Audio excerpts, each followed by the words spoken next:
আচ্ছা, এখানের সব গরুগুলো কি ভালো? জি। সব গরু দেখতে কি ভালো লাগতেছে? জি। সবাই কি আবার আসতে চাও? জি। 400 থেকে 500 গরু রয়েছে এই ফার্মটিতে। এখানে 80,000 টাকা থেকে শুরু করে 12 থেকে 14 লক্ষ টাকা পর্যন্ত দামের গরু রয়েছে। আমরা দেখতে পাচ্ছি এক একটি গরু আমার থেকেও বড় বড় সাইজের, অনেক বড়, প্রায় 6 ফিটের উপরে পর্যন্ত গরু রয়েছে। কালো গরু, সাদা গরু, বিভিন্ন জাতের গরু রয়েছে, দেশি বিদেশি বিভিন্ন রকম গরু রয়েছে। অসাধারণ দেখতে। এবং 12 থেকে 1400 কেজি পর্যন্ত গরু এখানে পাওয়া যায়। অসম্ভব ভালো দেখতে এক একটি গরু। জি, আমাদের এখানে নারায়ণগঞ্জে এই যে আর কে এগ্রো ফার্ম, এটার মধ্যে অনেক ভালো ভালো গরু পাওয়া যায়। আমরা স্কুল শেষে আমাদের ছোট ভাই, বড় ভাই, ছোট বোন সবাই আসি গরু দেখতে। এবং এখানে যা যা আমরা দেখলাম, ঘুরে ফিরে আসার পর গরুগুলো অনেক ভালো দেখতে এবং যথেষ্ট সুন্দর। প্রায় আসি, গরুগুলো অনেক মুগ্ধ করে দেখতে। এর জন্য আমরা প্রায় 2 দিন পর পরই এসে পড়ি। এমনি পরিবেশগুলো ভালো, এর জন্য আরো আসতে ভালো লাগে। এই ধনকুন্ডা স্কুলে পড়ি, আমরা এই জায়গায় গরু দেখতে আইছি, এটা অনেক ভালো লাগছে। এখানে সবসময় আসি আমরা, বড় বড় গরু দেখতে ভালো লাগে এই জন্য। ভিতরে দেখলাম গরু দেখলাম, তারপর ছাগল দেখলাম, দুম্বা দেখলাম, অনেক পদের অনেক জাতের দেখলাম গরু টরু, ছাগল টাগল, দুম্বা, ভালো লাগলো অনেক।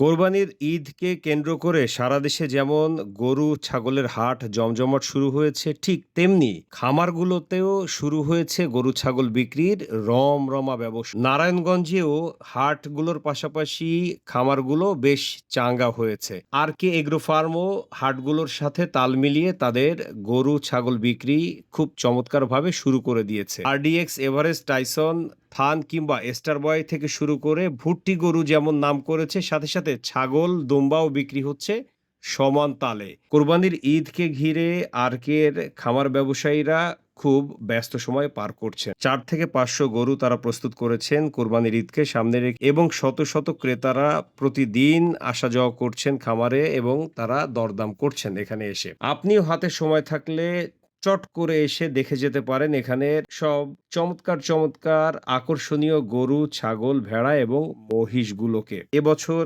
নারায়ণগঞ্জবাসীর কথা মাথায় রেখে আর কে এগ্রো ফার্ম বেশ কিছু গরু, ছাগল, ভেড়া, ভুট্টি গরু, দুম্বা এবং মহিষ প্রস্তুত করেছে। হাটের পাশাপাশি তারাও সাধারণ ক্রেতাদেরকে সাপ্লাই দিচ্ছে কোরবানির পশু।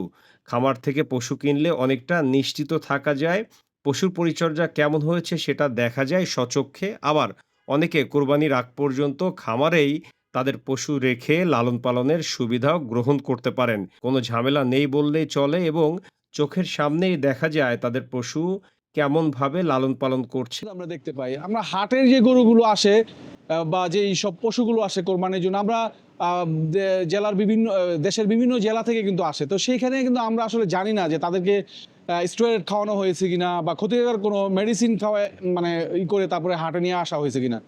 সেই জায়গা থেকে আমাদের স্থানীয়রা গত কয়েক বছর যাবত হচ্ছে খামারগুলোতে বেশি আমরা আকর্ষণ বোধ করছি, এই কারণে যে এখানে আমরা যে বছরে যে কোনো সময় আসলে আমরা এই পশুটিকে দেখতে পাই এবং তাদের যে লালন পালনের যেই প্রক্রিয়াটা সেটা আমরা খুব কাছ থেকে দেখার সুযোগ হয়, এবং তারা কী ধরনের খাবার খাওয়াচ্ছে, তারা কিভাবে পরিষ্কার পরিচ্ছন্নতার মধ্যে পশুগুলো রাখছে কিনা। পাশাপাশি প্রাণী সম্পদ অধিদপ্তরের কর্মকর্তারাও কিন্তু নিয়মিত এটা ভিজিট করে থাকেন, আমরা সেই বিষয়গুলো কিন্তু অনেক সময় আমাদের নজরে আসে। তো সব মিলিয়ে বলা যায় যে খামারের প্রতি আসলে সাধারণ মানুষের আগ্রহ দিন দিন বাড়ছে। আচ্ছা, এখানের সব গরুগুলো কি ভালো? জি। সব গরু দেখতে কি ভালো লাগতেছে? জি। সবাই কি আবার আসতে চাও? জি। গরুগুলো সব কেমন? ভালো। এই যে সব বাচ্চারা স্কুল থেকে এসে এখানের গরুগুলো দেখছে, আমার সাথে সবাই একসাথে মিলিত হয়েছে। অনেক বড় বড় গরু, এখানের গরুগুলো খুবই ভালো লাগছে দেখতে। মানে এখানের গরুগুলো এত বড় বড়, মানে হঠাৎ করে দেখলে যদি কেউ রাতের বেলা দেখে হঠাৎ করে হাতি মনে হলেও ভুল হয়ে যেতে পারে।